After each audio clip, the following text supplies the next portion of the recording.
Moses, are you ready to respond? Send me, Lord, and I do. Who am I? Who am I? Who am I? Who am I? Oh, who am I? Who am I to say no? Adam na Eva walitenda. Adam na Eva walitenda. Tunda lilo walilokatazwa na Mungu walikula. Tunda lilo walilokatazwa na Mungu walikula. Shetani mbaya alidanganya. Shetani mbaya alidanganya. Tunda lilo walilokatazwa na Mungu walikula.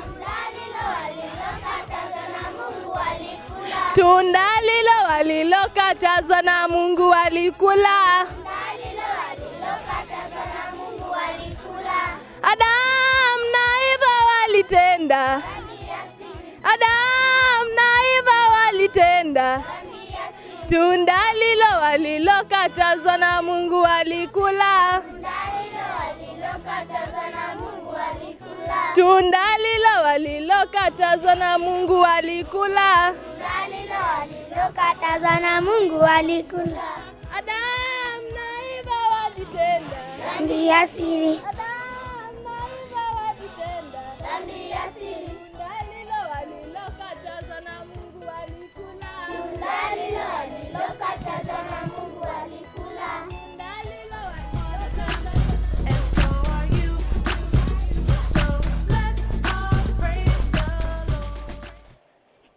My name is Rose Michelle. Hope for good in Christ Church. I have a memory verse. My memory verse comes from the book of John 11:35. It says, Jesus wept. Amen. My name is Fidel Agola. I come from the Church of Hope for Good in Christ Church. I have a memory verse. My memory verse comes from the book of Isaiah 54:17. Says, no weapon formed against me shall prosper. Amen. My name is Martina Keyo. I come from Hope for Good in Christ Church. I have a memory verse. My memory verse comes from the book of Deuteronomy. Deuteronomy chapter 28 verse 13. It says, and the Lord shall make you the head and not the tail. Amen. My name is Kovia Cheng. I come from Hope for Good in Christ Church. I have a memory verse. My memory verse comes from Genesis 1 verse 27. It says, so God made man on his image of God. Amen. My name is Simiriana Chiri, Hope for Good in Christ Church. I have a memory verse. My memory verse comes from the book of Proverbs chapter 3 verse 1. It says, my son, do not forget my teaching, but keep my command in your heart. Amen. My name is Mariana Atieno. Hope for Good in Christ Church. I have a memory verse. My memory verse comes from the book of Ephesians chapter 4 verse 4. It says, rejoice in the Lord always, and again God will say rejoice. Amen. My name is Lucy Kandi. Hope for Good in Christ Church. I have a memory verse. My memory verse comes from the book of Matthew chapter 15 verse 13. It says, Jesus said, every plant which my heavenly Father has not planted shall be rooted up. Amen. My name is Brian Ocheng from Hope for Good in Christ Church. I have a memory verse. My memory verse comes from the book of Matthew chapter 5 verse 4. It says, happy are those who mourn, for they shall be comforted. Amen. From Hope for Good in Christ Church Sunday School, ready to present for you a song. Sit, relax and enjoy. Thank you. Nibadilishe nifanane nawe, nibadilishe nifanane nawe, nibadilishe nifanane nawe, Yesu Mwokozi, Bwana wa mabwana. Nibadilishe nifanane nawe, nibadilishe nifanane nawe, nibadilishe nifanane nawe, Yesu Mwokozi, Bwana wa mabwana. Nibadilishe nifanane nawe, nibadilishe nifanane nawe, nibadilishe nifanane nawe, Yesu Mwokozi, Bwana wa mabwana. Nibadilishe nifanane nawe, nibadilishe nifanane nawe, nibadilishe nifanane nawe, Yesu Mwokozi, Bwana wa mabwana. Dunia yote inakulilia, dunia yote inakulilia, wabadilishe wafanane nawe, Yesu Mwokozi, Bwana wa mabwana. nibadilishe nifanane nawe, Nibadilishe nifanane nawe, nibadilishe nifanane nawe, Yesu Mwokozi, Bwana wa mabwana. Nibadilishe nifanane nawe, nibadilishe nifanane nawe, nibadilishe nifanane nawe, Yesu Mwokozi, Bwana wa mabwana. nibadilishe Nifanane nawe, nibadilishe nifanane nawe, nibadilishe nifanane nawe, Yesu Mwokozi, Bwana wa mabwana. Watoto wako wanakulilia, watoto wako wanakulilia, wabadilishe wafanane nawe, Yesu Mwokozi, Bwana wa mabwana. nibadilishe nifanane nawe, Nibadilishe nifanane nawe, nibadilishe nifanane nawe, Yesu Mwokozi, Bwana wa mabwana. Thank you. Amen.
umefanya